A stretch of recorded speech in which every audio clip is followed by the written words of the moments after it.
Looking at our world from a theological perspective. This is the Theology Central Podcast, making theology central.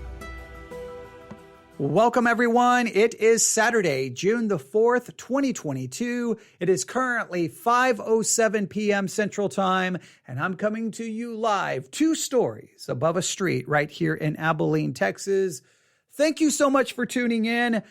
Now, I'm sitting here a little bit perplexed. I'm sitting here a little bit confused. I'm sitting here losing my voice, okay? I don't know. I'm hitting puberty. I don't know what's going on with my voice. Okay, just ignore my voice. But welcome, everyone. I'm sitting here a little bit confused and perplexed because our last live broadcast that just ended, 15, 20 minutes ago, I just got the numbers for that live broadcast. That was the largest live audience that we have ever had in the history of live broadcasting. And I have no clue why. Like, a lot of times I can understand, okay, well, it's a Sunday morning and 90% of my church is not even present. And, they actually tuned in. Okay, that explains why, right? Sometimes I can understand, but on a Saturday afternoon, a June Saturday, in the middle of the afternoon, and all of a sudden, that's the largest live audience we've ever encountered. Something weird happened, and either the numbers are wrong or something weird. I don't know. But if you happen to tune into the last live broadcast and you've never tuned in before, let me know. How did you find the live broadcast? And why did you choose to tune in again? Okay, I don't know. I'm just a little perplexed. I'm sitting here going, whoa, that was weird. Because by the time that was over, I just had the feeling, okay, one person is listening, one person. And then I get done and I'm like, wait, how many people were listening? Wait, what just happened? How did that occur? So the largest live audience we've ever had. It is just, that is weird. That is weird. There are times I'm like, this is going to be the one. And it was one I wasn't even thinking about. But you're not here to talk about that, are you? No, we are here to continue our sermon review on a sermon preached by Stacie Wood. That is Stacie, not Stacy. I misspelled it. I as soon as I saw it, I'm like, why did I spell it that way? But if you don't know who Stacie Wood is, well, you're getting ready to find out, because Stacie Wood is about to become the teaching pastor of Saddleback Church, one of the most influential churches in the United States of America. I don't know about globally, but definitely in the United States of America. Now, yes, it has lost its influence over the years. It's not as relevant and as influential, but it still shows up on the list. Now, she's not going to be the lead pastor. Her lead pastor is her husband, and his name is, and I always forget his name. It's right, Andy Wood. Andy Wood is going to be the lead pastor. Stacie Wood is going to be the teaching pastor. So here's what we've been doing. If you don't know, the news was announced that Rick Warren was stepping down. Purpose-driven church, purpose-driven life. That Rick Warren? Yes. Okay. One of the most influential evangelical pastors in America, over the last, I don't know how many years. Very influential. Saddleback Church, one of the most influential churches. Well, he announced that he's retiring. And on September the 12th or 14th, somewhere in September, Andy Wood is going to become lead pastor, and his wife will become the teaching pastor. They're coming from Echo Church, which is located in San Jose, California. Now, since Saddleback is one of the most influential churches, well, I want to know, what is Saddleback going to look like a year from now, 2 years from now? Well, we have a good way of getting an idea. We can get a clue. We can just go back and pull sermons from Andy and Stacie Wood and go, okay, this is how they handle the scriptures. Here's a little bit of their doctrine and theology. This is where they're going to take Saddleback Church and move into the future. Are they about to become household names that everyone's going to know Andy and Stacie Wood, and they're going to become like Rick Warren? I don't know. Or is the church going to go from this massively influential church to really just a relic of something in the past? I don't know. We don't know. But because a church is that influential, it influences all of us. It influences your church and my church, because influence, well, it spreads everywhere. So as a result of that, I think not only is it right, I think it's wise to let's go review some of these sermons and see. So this is what we've done. We've reviewed one sermon by Andy Wood. There was major problems with it. First, it really wasn't that textual based. And then he kind of used the text and actually went against what I thought the text was actually saying. So there was a problem there. His wife, this is part 2. We are going to finish our review of her sermon. Now, what's interesting with her sermon is she's a great communicator, very creative, very engaging, does very well with the way she reads and presents the text, enunciates everything very well, a great communicator. She has been very much more textual based in her sermon. However, there's some possible problems emerging. Now, her sermon is based on Genesis chapter 29. Now, the thesis of her sermon is that as human beings, we're kind of like a flower pot. We're like a flower pot. We're like a pot. And there's these external forces that come along like a hammer, boom, and hits us. And slowly but surely, it breaks us. We are broken by all of these external things that happen to us. And that what we have to do is learn how to respond correctly to this brokenness. Now, I am not saying, let me make this dogmatic. As of right now, I am not accusing, and I'm not saying that she's preaching a semi-Pelagian view on depravity and human nature.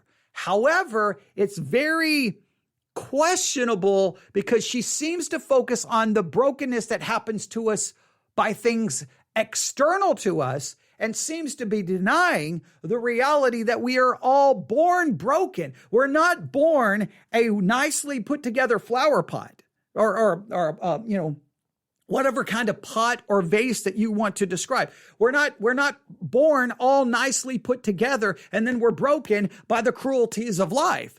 No, we are born a completely broken and fragmented pot. We're broken into a million pieces. We are dead in our trespasses and sins. We have a heart that is deceitfully wicked and deceitful above all things. We are conceived in sin. We are sinners. We are flawed and we are broken from the moment of our conception. We are sinners. That is the biblical doctrine of human depravity. She seems to be focused on this external stuff. So she goes to the story in Genesis chapter 9 with Leah and Rachel. All right, with Leah and Rachel, let me make sure I've got all the names here. Leah and Rachel and Jacob, okay? And Leah, well, she was broken because, well, she wasn't very pretty. She had weak eyes. She didn't have a great figure. And then Jacob didn't really love her. And then, she gets kind of put in a horrible situation. She's rejected. She has all of these kids. She gives them names. She has these sons because she's blessed because God opens her womb and lets her have children and Rachel is not. However, the way she names the children, it reflects that she's wanting to be loved and she's upset that she's not loved by her husband. And yes, this is a horrible situation. And yes, that would greatly impact her. But the sermon seems to ignore the fact that this entire situation is a result of human depravity and that the story is really messed up. She tried to turn it into more of almost a comedy. She tried to make a lot of jokes about it that I felt really kind of betrayed really what's going on in this story because there's some really messed up stuff here. I'm not going to go review all of that. And then we finished in part 1 in our review of her sermons. Now, for some weird reason, I don't know. The last time I thought nobody was listening and we ended up with more people than ever. So if you're new, please know how the sermon reviews go. I don't listen to them in first because if I did that, this would be performance art. I don't listen to them first. What I do is review them in real time with you. So it's more like you came over to my house and we're sitting down listening to a sermon together talking about it. So I never know where it's going to go. That's fun. Sometimes it's nerve-wracking because by the time I'm done, I'm like, well, I don't really have anything to say. I don't know what to do with that. But in this particular case, we've had a lot to say. So what she's done, this is kind of where we ended. And it's really irritating to me. But she basically did this. She accuses Leah of being a really bad mom. That she's not attentive to her children. She really wasn't there. She didn't really teach them the right way. She just makes a lot of accusations against Leah. She doesn't really prove it with scripture other than she shows the bad things her kids did. But she basically says Leah was a bad mom. Now, she then says, hey, I don't want to throw out a lot of mom guilt on everyone, but hey, Leah really was a bad mom. Now, once again, she seems to ignore no, her kids were born sinners. her kids were born depraved. The best parenting in the world cannot overcome depravity. Depravity has to be overcome through the work of Christ and the gospel. All right. Now, I'm not saying that excuses our bad parenting, but I'm just saying that even the best parenting cannot overcome depravity. Okay? And it doesn't matter what you believe about soteriology. If you believe free will, well, then your child's will is absolutely free. And I think it would be then unethical for you to try to manipulate and do what you can to try to get that will to do what you want it to do. That's not respecting their free will.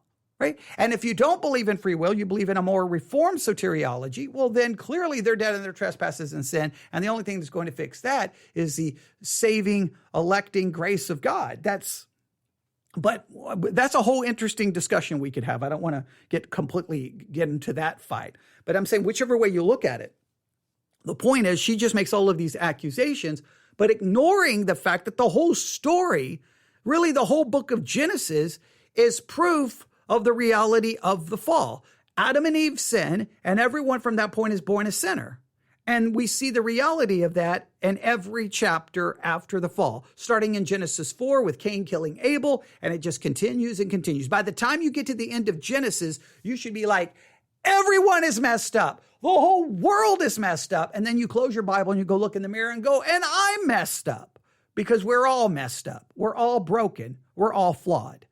It's just, she seems to be focusing on the external flaws we experience. So I'm not saying she's teaching semi-Pelagianism, but it definitely seems to be emphasizing, hey, your problem is what happened to you. All of your problems started because of what happened to you externally, not what you are. Now, again, she says she's not going to heap mom guilt, but then she proceeds to do so. So I've backed this up just a little bit. I hope that catches everyone up. I hope that's a decent review. But that's 12 minutes of review. I don't want to spend any more time. Let's review the actual sermon. We have got 21 minutes left.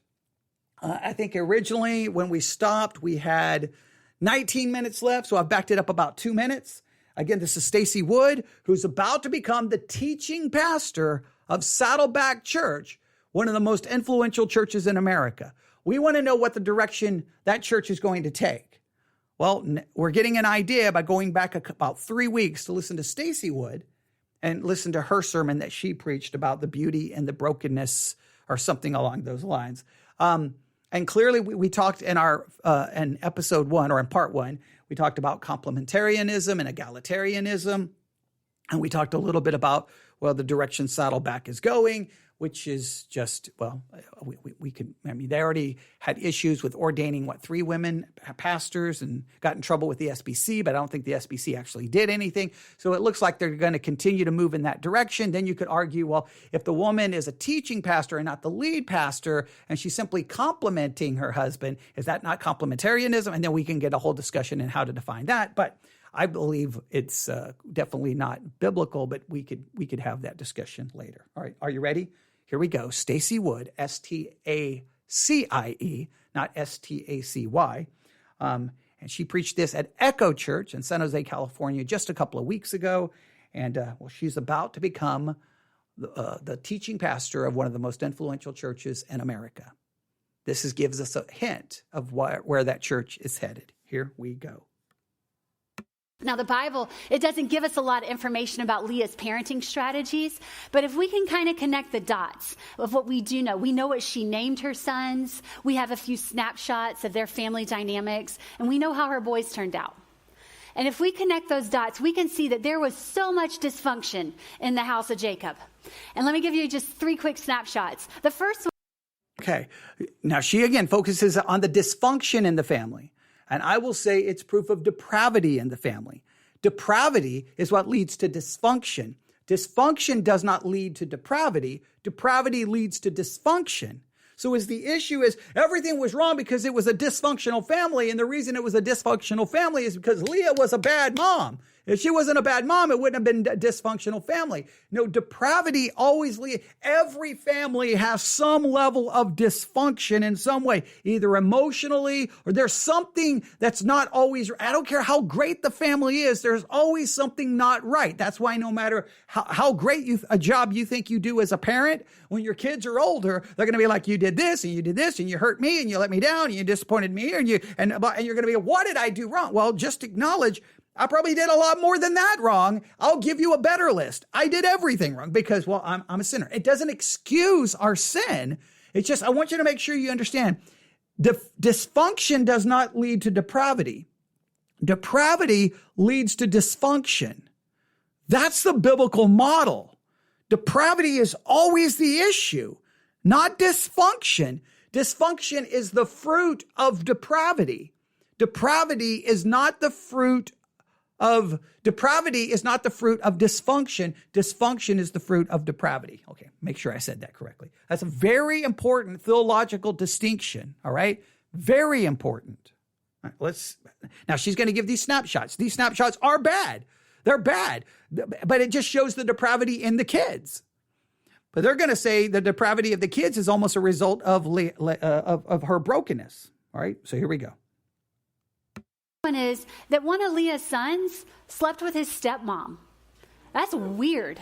Like, I don't care who you are. That's weird. You don't do that. Right? I mean, I didn't hear much amen in this audience. Can we just agree? That's weird, right? The second snapshot would be that one time Leah's sons schemed together. They decided they were going to trick an entire city into circumcising all their men. They said, if you want to be friends with us, you guys all have to be circumcised. And so the guys were like, okay, sure. And so they did it. And while those men are recovering from their surgery, Leah's boys decide to attack the unsuspecting city, and they kill everybody. Like, this is not good.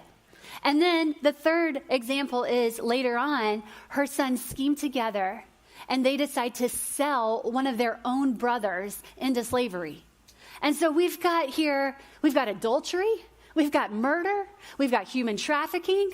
Like, these are not good guys. They are not men of upstanding character. And there is so much dysfunction in the house of Jacob. There was so much depravity in the house of Jacob, which manifested itself in its dysfunction.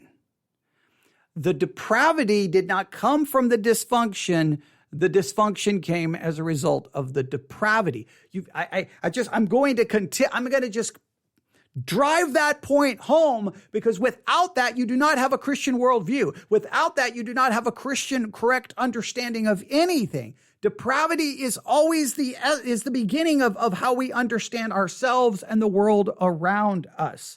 All right. Now, she may be communicating in a very engaging and entertaining way, but I'm just nervous that it's almost like it's like, hey, we're going to take a Saturday afternoon drive, and we're going to get really close over there. That's the land of semi-Pelagianism. And there is Pelagius. He's the mayor. And we're going to get really close to the city limits. Now, she hasn't pulled into semi-Pelagian. She hasn't driven up to the mayor and say, hey, Pelagius, we love you. She hasn't done that, but it seems like that's where it's headed in semi-Pelagianism.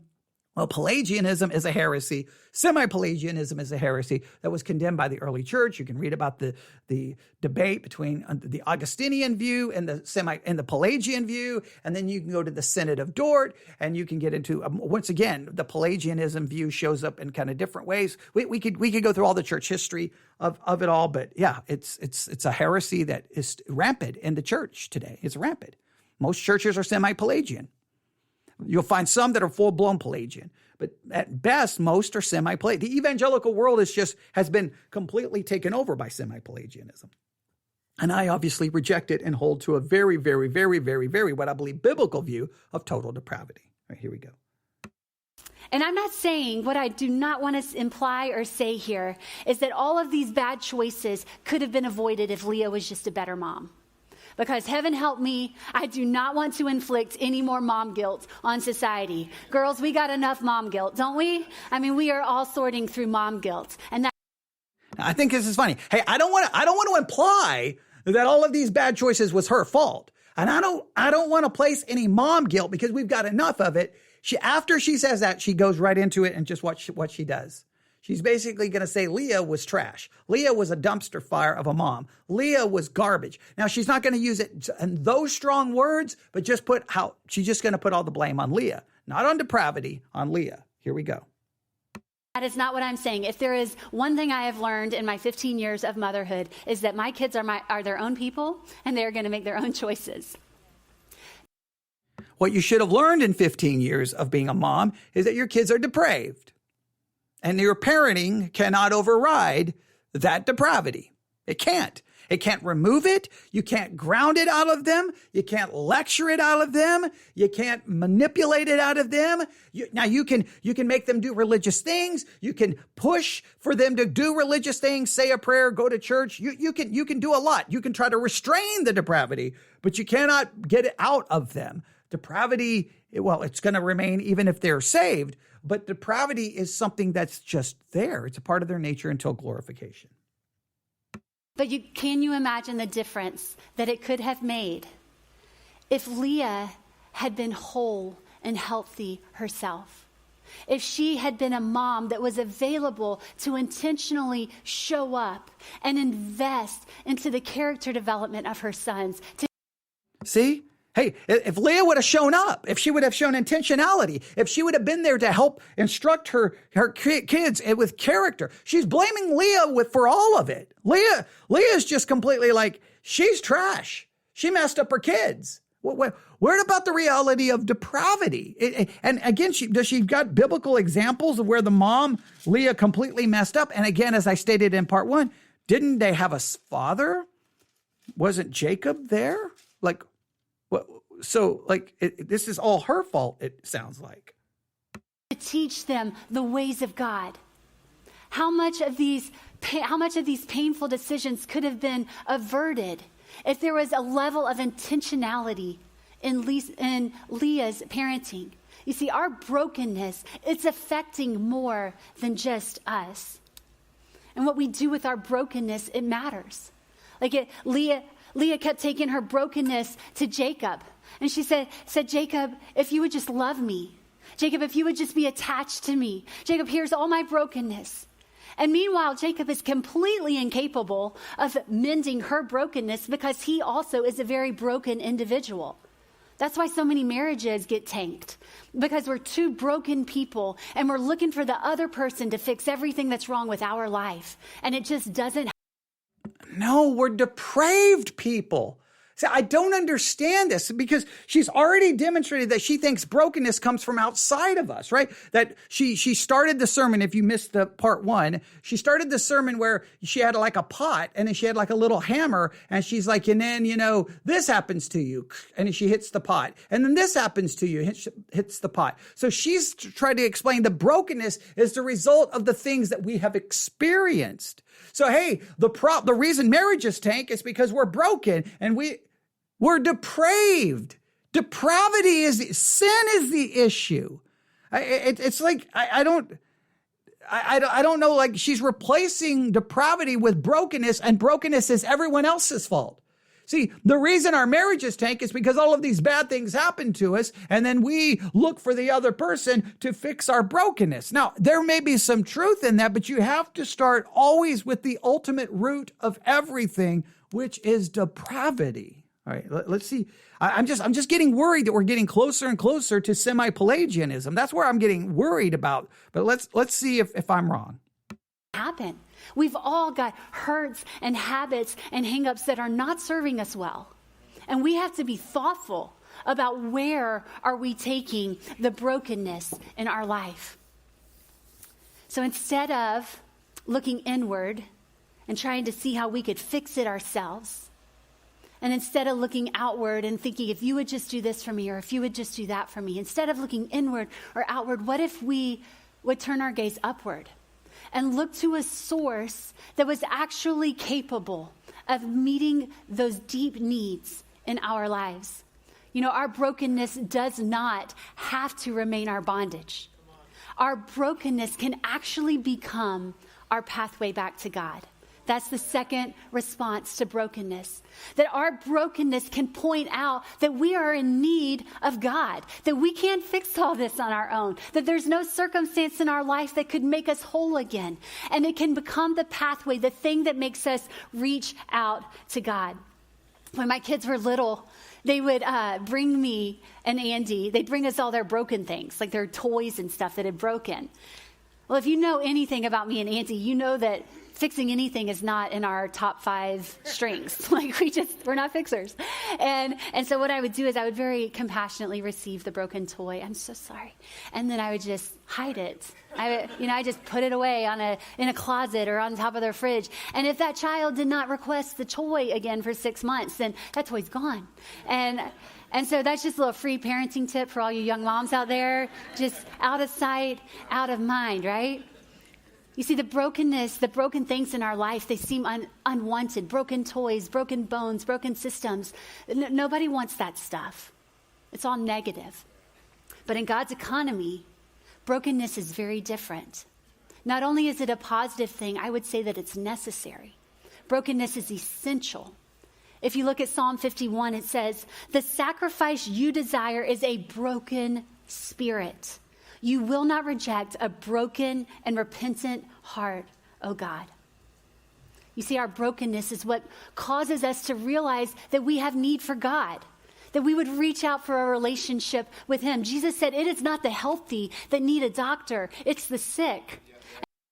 Okay, now I'm getting confused. The brokenness you're talking about is all of our pain and hurt. The brokenness that I think you should be referring to is we are broken over sin, a broken and contrite spirit that is broken over its sin. It sees its depravity. It sees its sin. The person who needs the doctor is the one who is sick, the one who realizes their sinfulness.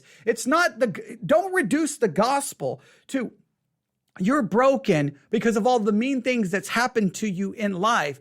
Bring it to Jesus and He'll fix all of that brokenness that you have encountered. That's really where this is headed, that the gospel is simply there to fix all of the wounds that you've experienced by all of the bad people you've encountered. No, you're the bad person. You're the flawed person. You have to see your not the brokenness that has been given to you by what other people have done to you. This is about depravity and sin. It seems like she's replacing sin with just wounds that you've encountered in life. And that the gospel is Jesus coming to fix the wounds that you've acquired in life, that you've experienced. She's replacing depravity and sin with simply scars that you have received and living in a fallen, broken world. Or I don't even know, broken world. I'm getting really nervous that she's going to reduce the gospel as something to fix your problems, not to answer your sin issue. I'm getting really nervous here. I'm getting really, really, really, really nervous because remember, her opening illustration isn't you're broken because of sin. You're broken because you're a sinner, but that because you've encountered these bad things. And now it seems to be like the solution is Jesus comes to fix that. That's not the gospel. This is not the gospel. This is some therapeutic gospel. This is some like psychological gospel there to supposedly fix all of the horrible things that's happened to you. Jesus came to save us from sin. That's the issue. She's got 15 minutes. Let's see if she fixes this because I'm getting really nervous. And so we don't even call the doctor when we're feeling great. It's when we've got pain that starts to scream at us that we get motivated to make an appointment. It's when our bodies are broken and they're not working properly that we reach out for help. And the same is true of us spiritually. As long as you think you can do this on your own strength, as long as you think you can hold all the pieces together, you're not going to humble yourself before an almighty God and say, I need your help. But when we have a broken spirit, when we have a repentant heart, then we will reach out and say, God, I need you. It's a broken spirit over your sin. You're broken over your sin. You're destroyed because of your sin, and you want to turn from your sin to God. You're turning to him to save you, not to fix you, not to put the pieces back together, but to save you from the wrath of God, from condemnation. I think this is very, very, very, I'm getting very worried here that she's destroying the gospel and turning it into a psychological fix for the hurts you've encountered. That's not the gospel. All right. So I'm okay. 15 minutes. Here we go. You know, there's a beautiful passage that you might be familiar with in the book of Matthew called the Beatitudes. And Jesus is teaching, and he starts it off by saying, "Blessed are the poor in spirit, for theirs is the kingdom of heaven." It's the poor in spirit, those people who realize that they don't have it all together. They don't have everything that they need. Those are the people that get to experience the kingdom of heaven. The people who realize they're spiritually bankrupt. They're poor. They have nothing to offer God because we are sinners. Why can't she use the theological terminology? Depraved, sin, guilt, condemnation, wrath of God. This is like, let's not use that ancient terminology that's so offensive. Let's just make it sound like you're broken because bad people did bad things to you, and Jesus has come to fix it. He's come to make it everything better. He's going to make all of your pain go away, and you'll live happily ever after in this fake gospel and this fake Christianity. I'm not trying to be rude, but that's where this is going. And again, the only reason we're reviewing this sermon is because she's about to become the teaching pastor of one of the most influential churches in America. That's the only reason. Because if she becomes a household name, her theology begins to influence Christianity all around you and influences people who go to your church or my church. So that's why we have to address this. That's the only reason. I would rather be doing anything else on a Saturday afternoon than dealing with this, but it just needs to be dealt with. So, okay. She's got 14 minutes now. Let's see. She at some point, she has to transition and use biblical language, right? She has to, at least just to correct the semi-Pelagian concept the semi-Pelagian illustration she gave at the beginning of the sermon. Again, she gave the idea that we're a completely put together pot, and then bad things happen to us, and that's what breaks us. I'll never forget. I've told the story a million times. When I became a Christian in a Southern Baptist church, and here in West Texas, right, I was taught that you're born like this completely clean white piece of paper. That's how you're born. That's how you're born. And then we take this wonderful clean piece of paper and we wad it all up and make it a mess. So see, we're born like a clean piece of paper. That's beyond semi-Pelagianism. That's a full-blown Pelagianism. Then Jesus comes, in a sense, pulls the paper back, pulls it back out, right? Now, some would go, it gives us a completely clean sheet of paper. We could get in a discussion. But the point is that we're born clean. And so I remember having the argument, and I'm like, no. I took another piece of paper, and I'm like, no, we're born like this. This is how we're born. We're born a crumpled up piece of paper. We're not born a clean sheet of paper. But she's saying you're born a put together pot, and then life breaks you. And then Jesus comes to put the pot back together. None of that has anything to do with the gospel or sin or depravity. This is, okay, well, let's see. She's got time to fix it. She's got time to fix it. I'm going to have hope. I'm going to think positive thoughts. Not that changes anything, but I'm going to think positive thoughts. All right, here we go. I love this quote by Charles Spurgeon. It says, "Not what I have, but what I have not is the first point of contact between my soul and God." It's not what I have, but what I have not that is my first point of contact between me and God. So I wonder what you have.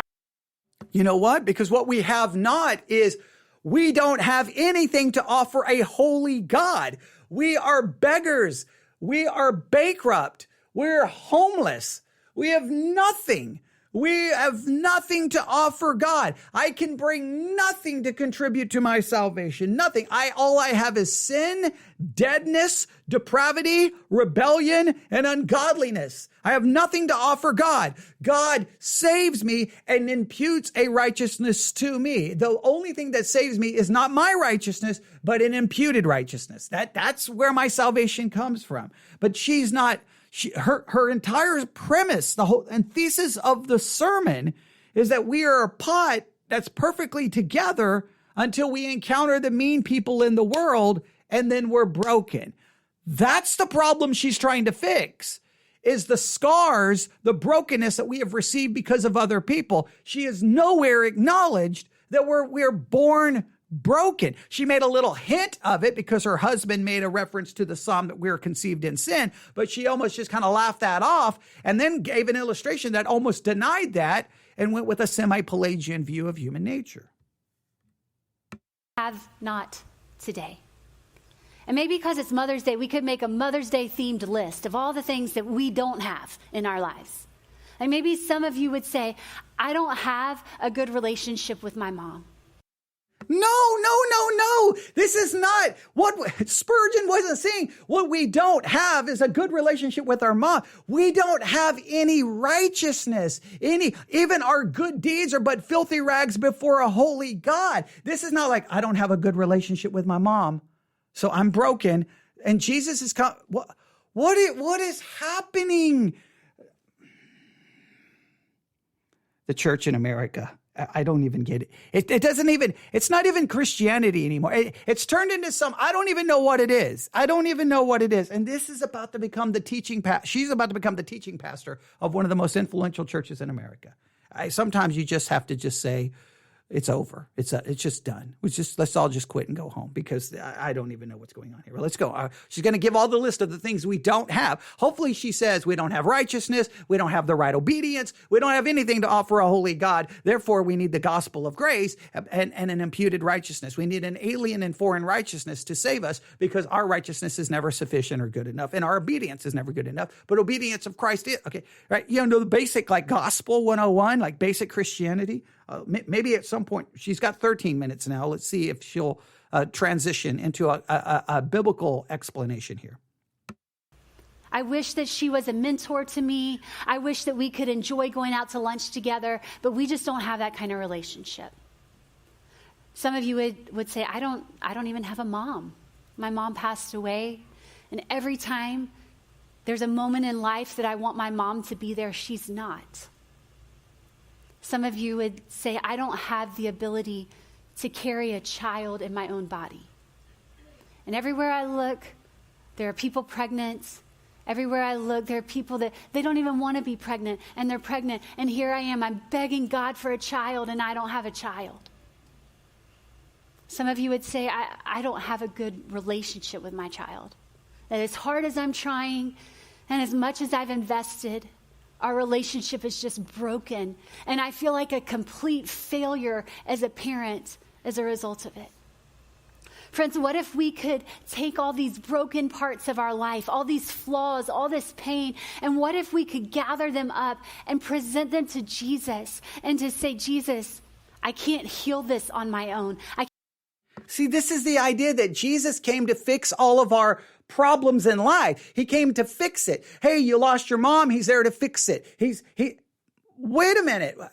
There's a million issues with all of this. Please know that because I lost my mom when I was young. Hey, Jesus, my mom is dead. Okay, he'll take away the pain. Well, wait a minute. In his sovereignty, didn't he know when my mom was going to die? Couldn't he have kept my mom from dying? Couldn't he have stopped her from dying? Couldn't he have kept the aneurysm from bursting in her brain? Couldn't he not have done all of that? This is looking to Jesus is the one that comes to fix all of your problems. Your parents were mean. He comes to fix that pain. This is not a Jesus who came to die for sinners. This is a Jesus. He's the Dr. Phil to come to fix all of our emotional hangups and all of our emotional scars. This is how Christianity is sold in America. We don't have a savior to save us from sin. We have a savior to save us from all of our emotional pain and our emotional dissatisfaction with life and all of the scars that we've encountered in this mean, ugly world. See, this is not a Jesus coming to save people from their sin. This is a Jesus coming to save us from the hurt that we've incurred by everyone else's sin.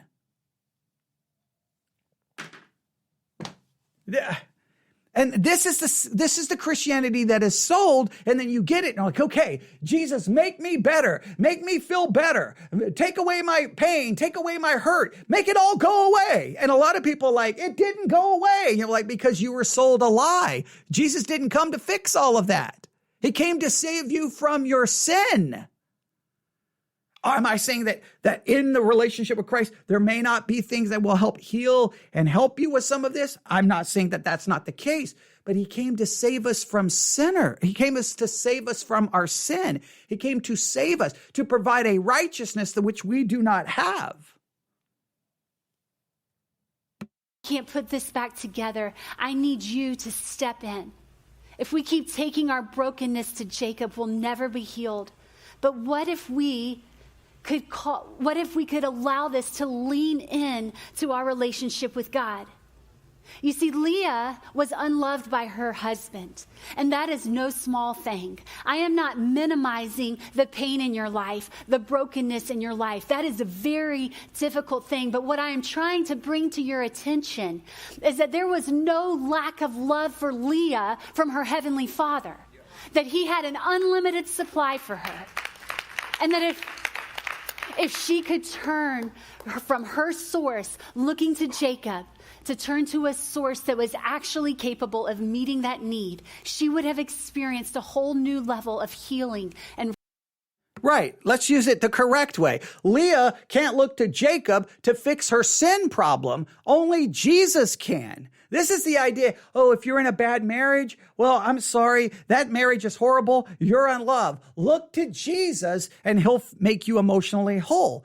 Jesus didn't come to fix us of all of our emotional problems. He came to save us from sin. Now, in that relationship, there may be things that will help us. I'm not saying that, but I'm saying that this is reducing the gospel is to a psychological cure for all of the pain and disappointment that you encounter in life. Jesus is the great physician coming to heal you, not from your sin, but to heal you from all of the hurts that you've encountered by all of the mean people in the world. And that's just not the way it works. It's not the way it works. That's why many Christians still struggle with pain and dissatisfaction and discontentment and all kinds of other issues. Restoration.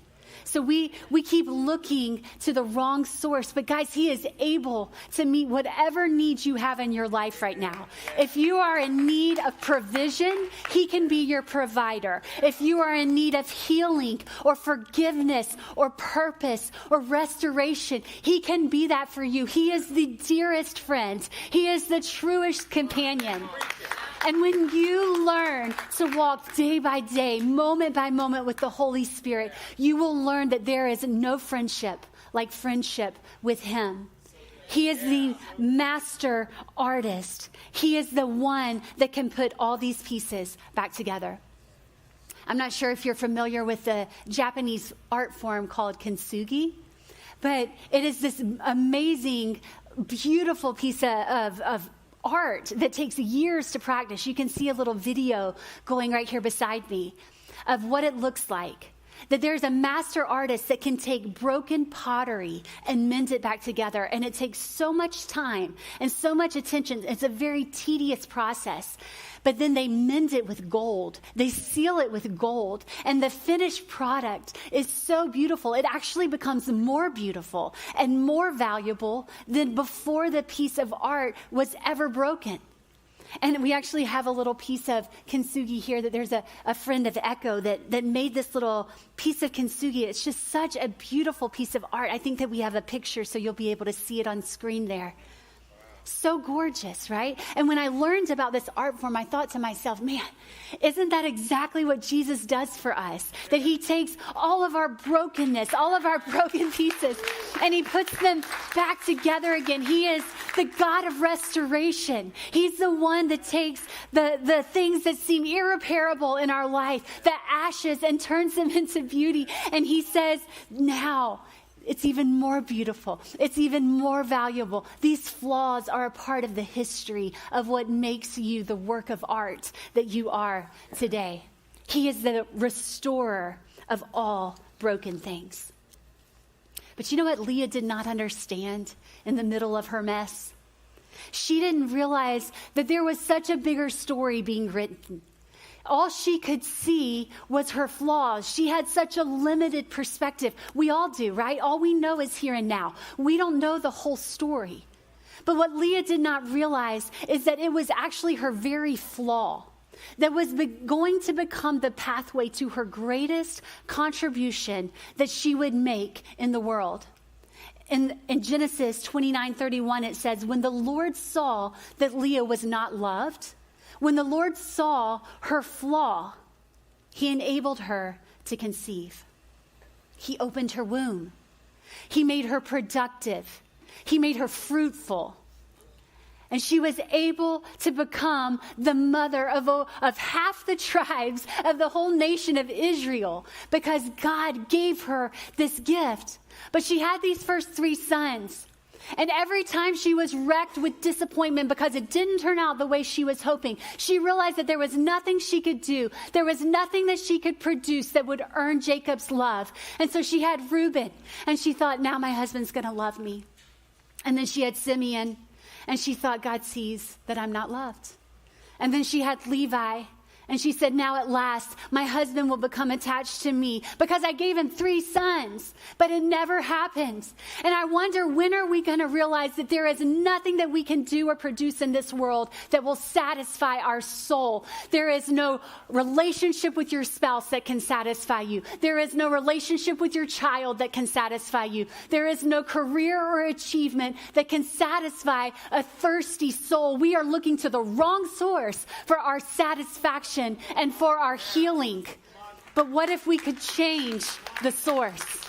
What if we could change who we are looking to? Because you see, Leah, she had a 4th son. And it says that after Reuben and Simeon and Levi came Judah. She conceived again, and when she gave birth to a son, she said, this time I'll praise the Lord. And so she named him Judah. And what Leah didn't realize when she held that 4th son in her arms is that there was a king inside of that son. There was a lion inside of that son. Kings would be born through Judah, that in generations to come, Jesus, the Messiah, would come through him. The one that would be called the Lion of the tribe of Judah was born through poor little unloved Leah. There was a lion inside of her, and she never even knew it. In Matthew chapter 1, it says, this is the genealogy of Jesus, the Messiah, the son of David, the son of Abraham. Abraham was the father of Isaac. Isaac, the father of Jacob. Jacob, the father of Judah, whose mom was unloved Leah. But Leah didn't know all this. Chapter number 1 of Matthew was yet to be written. And all she could see is this moment, and all she could feel is her brokenness and her flaws. She didn't know that there was a greater story being written. And friend, the same is true for your life. You may have all this pain in your life, all these flaws that you feel like are irreparable, all this brokenness, and you don't know that there's a bigger story that's being written, that God wants to shine his favor on you in generations to come. And I don't know what you have labeled yourself with today. Maybe you've labeled yourself, I'm unloved. I've been abused. I've been abandoned and betrayed. I've been divorced. I'm an underachiever. I feel incompetent. And we begin to agree with those lies instead of agreeing with the truth about what God says about us, that he is the God that brings beauty out of our brokenness, that he is the God of restoration, that he is the God who sees you, and he wants to work all things, even broken things, together for your good and for his glory. And so today I want to ask you, can you trust Jesus with your brokenness? Are you? Now, again, if you put the whole sermon together, brokenness here is not depravity. Brokenness here is not conviction over sin. She has turned the gospel into, we are born a nice, beautiful flower pot. We are born a nice, beautiful vase, right? Then life, boom, boom, boom, boom, breaks us. Then we're all these broken pieces, all right? And then if we'll take that brokenness, all of that, I was abused, and this happened, and I'm a victim of all of these things, and I bring it to Jesus. Jesus will put the pieces back together and heal us and make everything wonderful, and we'll live happily ever after. It'll be wonderful. That's what the gospel has been reduced to in this sermon. Now, it is a beautiful story that Leah, in a sense, the unloved one, is the one used by God to, ultimately bring about the Judah, and then the line of Judah flows from that. That is a beautiful story, demonstrating that God chooses the foolish things and the weak things of the world to confound the wise and the powerful. Yes, it is a beautiful story there, and there may be some application there. The problem is she has completely ignored depravity and replaced depravity with brokenness, and said the brokenness is the result of what people do to us, and that we go to Jesus to fix that. She's completely obliterated the biblical teaching of the gospel, and she's about to become the teaching pastor for one of the most influential churches in America. She's a great communicator, amazing communicator, great communicator, emotional, engaging. She uses props and object lessons and all the she checks all the boxes to be a great communicator. The only problem is she's destroying a biblical worldview of depravity and almost going into a semi-Pelagian view. Still looking to Jacob to try to mend all the broken things in your life? Or are you ready to bring it to the master artist who can put all things together again? I want to invite you today to trust Jesus. For some of you, it will be for the very first time. When you came in here today, you would not have considered yourself a follower of Jesus. And maybe all your life you've been trying to hold these broken pieces together. And maybe you're doing an awesome job at it. Maybe nobody knows. But you know in your heart that there are some deep flaws and there are some broken parts that cannot be fixed in your own strength. And today what I'm asking of you is, would you surrender that to him? Would you acknowledge? She's literally giving an evangelistic appeal to people saying, hey, you were broken by things that happened to you. Now you come to Jesus by bringing that brokenness to him. She's not in any way, shape, or form addressing their sin, their depravity. You are a sinner, guilty before a holy God, deserving his wrath. No. You've been broken by this mean, cruel world. Come to Jesus and give him your brokenness, and you'll be a follower of Jesus. That is not the gospel message. That is not salvation. Jesus is not the Dr. Phil in heaven coming to fix our emotional baggage. He is the Savior to save sinners who deserve wrath. Oh my goodness, what has happened? It's one thing to just say, okay, I was just using this to talk to Christians and about the things that they've experienced. She just gave an evangelistic appeal over a sermon that has turned, that not about depravity or sin, but over you've experienced bad things in life that broke you like a flower pot. Jesus will put you back together. Bring your emotional scars to Jesus and he'll fix you. Nothing about your sin.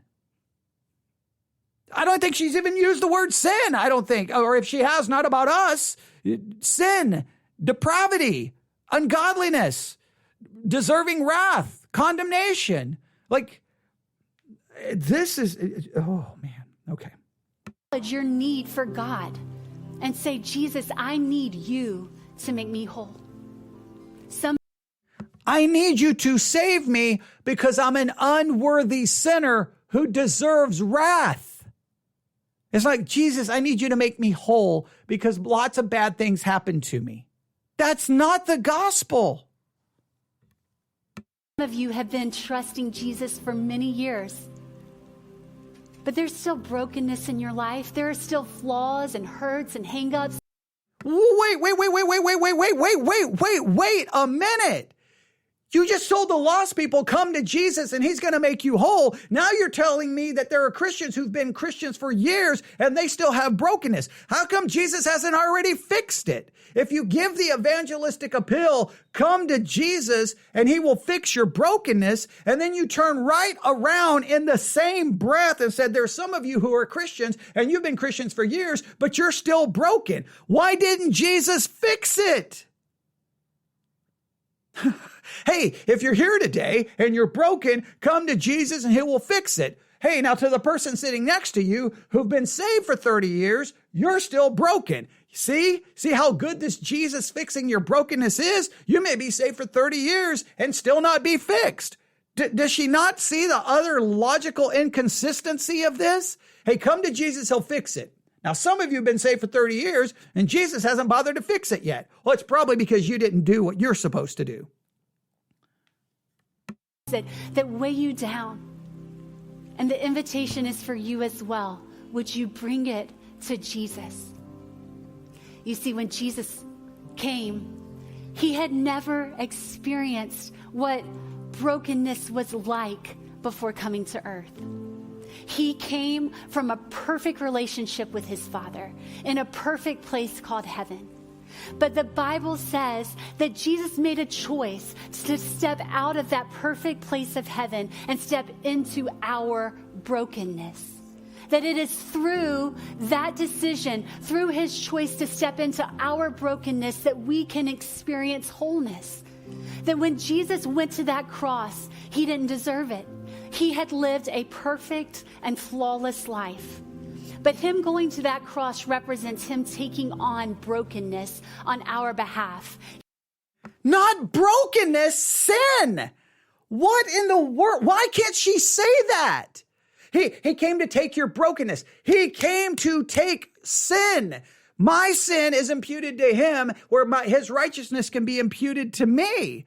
This is literally rewriting the entire Bible. Hey, Jesus just came to take on brokenness, to fix us from brokenness. We need to be fixed from brokenness. Our brokenness is a result of our depravity. Depravity produces the brokenness. It's not the brokenness that produces depravity. We don't need to be saved from our brokenness. We need to be saved from our sin, which produces the brokenness, unless you're defining brokenness as depravity. But she clearly hasn't said that, because her entire opening illustration was, here's the perfect flower pot, and then we're broken by all of these things that happen to us. That's semi-Pelagianism. That may be going full-blown Pelagianism. He took on your sins and my sins on that cross. There we go. Finally, she mentions that he takes our sins. Finally, just a few seconds left, and she finally uses the biblical terminology. But her entire sermon has been against that concept. And it is the pathway for us to experience relationship with God again, for us to experience wholeness and beauty from all of this brokenness. He is our pathway to healing. I want to invite you at all 4 of our campuses to stand right now. And on the night that Jesus was betrayed, the night that he went to the cross, he had had dinner with his friends. And he took a piece of bread and you know what he did? He broke it. And he said, this represents my body that is broken for you. The one who knew no flaws chose to be broken. The one who knew no sin. Sin. Why can we not use the word? What is wrong with this? Like, okay, guys, we don't want to talk about sin. We don't want to talk about depravity. We just want to talk about the fact that you've all been hurt by this very mean, cruel world. And Jesus came into this mean, cruel world to be hurt by the same mean, cruel world so that he can make you whole from the mean, cruel world. But you may be saved for 30 years and still be broken. But hey, come to Jesus and he'll fix it. He'll fix it, but you may be 30 years into your relationship with Jesus and it's still not fixed. So I don't know if Jesus actually fixes it or not, because I don't even understand what in the world this is other than a really rewriting of the gospel itself. So that we could be made whole. In just a minute, we're going to sing a song. He became sin so that we could be made righteous. We are made righteous by faith, by an imputed righteousness that doesn't transform, that doesn't change me. It changes my standing before God, but it declares me to be righteous even though I am not righteous. She's literally just now rewriting scripture. He did not become flawed. He became sin so that I can become righteous. My sin is imputed to him and his righteousness is imputed to me. These are basic theological distinctions you learn you should learn in church as early as, young in your church. And clearly this is taught obviously in any Bible college or seminary. At all 4 of our campuses. And it's based on the verse from Isaiah 53. That says he was pierced for our transgressions. He was crushed for our iniquity. The punishment that brought us peace was upon him, and it's by his wounds that we are healed. Yes, from sin. See, he was punished for sin, for iniquity, for sin. That's the issue here. His wounds heal us. His brokenness made the pathway for restoration for you. So today, as we're singing this, not brokenness makes a way to restoration. His death and punishment made way for you to be saved because he paid for your sins. This song along with the band, I want to invite you to, in your mind, to imagine all the broken and fragmented pieces of your life, all the flaws, all the pain, and I want you to imagine bringing them and laying them at the feet of Jesus and saying, Jesus, thank you that because of your wounds, because you stepped into the point of pain in my life, I can be made whole. Would you pray with me? No, you imagine bringing your sin to Jesus so that you can be saved. Oh, man. What a train wreck. I don't even know what to say. I'm just going to, that's the end of the sermon, so I don't really have anything else left to say. I think I've said it all like 50 different times because the same problem keeps happening over and over and over in the sermon.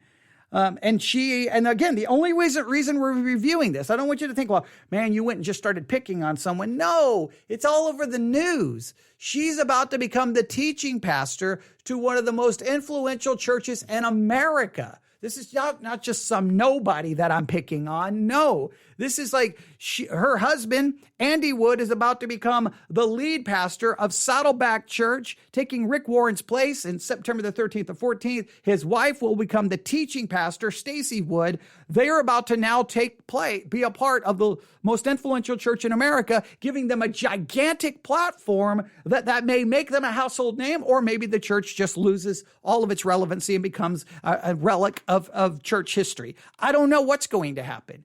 But I wanted to go back and look at their preaching at Echo Church in San Jose, California, to give us some clue of what we're going to hear when they arrive at Saddleback. We've reviewed a sermon from Andy. We reviewed a sermon from Stacie. We may review one more sermon, maybe somewhere in August, or maybe as they get closer to the end, we'll review a couple of more sermons. Well, I think they're going to start attending.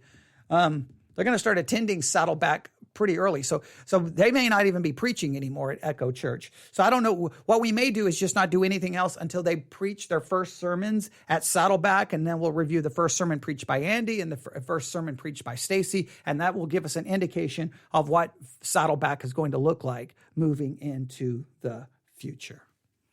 She's a great communicator, engaging, enunciation, everything right, tone of voice, everything great, very engaging to listen to. But she literally, utterly, just completely rewrote the gospel. In fact, wrote the biblical gospel out of existence and replaced it with something other. Just like her husband replaced that we are equipped through the teaching of God's word, and literally replace that and say the way we are equipped and the way we grow is through groups and through relationships. Both of them seem to replace biblical concepts with their, I don't know, whatever other concepts. There's something weird going on there since it happened twice now. And we've only reviewed 2 sermons, so we're 2 for 2. And we'll just have to see what happens when they get to Saddleback. But if you hear their names, once they get to Saddleback and all of a sudden they're writing books and they're all over Christian radio and Christian television and they become the new big thing, just remember you heard about them here on the Theology Central podcast in the month of June. Now, some people already know who they are because they know Echo Church, but they're by no means a household name. By no means. In fact, you can't even subscribe to their podcast on a normal, like most churches, you can just do a search and subscribe to their podcast. They have a YouTube channel that's not even advertised on their website. So it's really weird. They're kind of really in that kind of obscure area of the Christian life, even though they're pastors of large churches. But there you have it. All right. You can email me, newsif@yahoo.com, newsif@yahoo.com. And this once again just proves the ancient heresies of the past of Pelagianism and semi-Pelagianism is still present in some ways, shapes, and forms here in the modern era, even though I'm not saying she was going full-blown semi-Pelagianism. If you take the opening illustration to her sermon and where it ends up, she clearly demonstrates that our depravity is not what we're born, our brokenness is not something we're born, it's something that happens to us.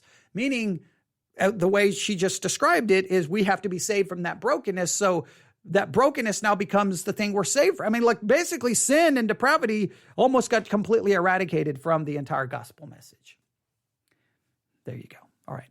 Thanks for listening. Again, newsif@yahoo.com. We may be back late for a late night live broadcast. We'll see. Got a lot to do between now and midnight to get ready for tomorrow. But there you go. Thanks for listening. God bless.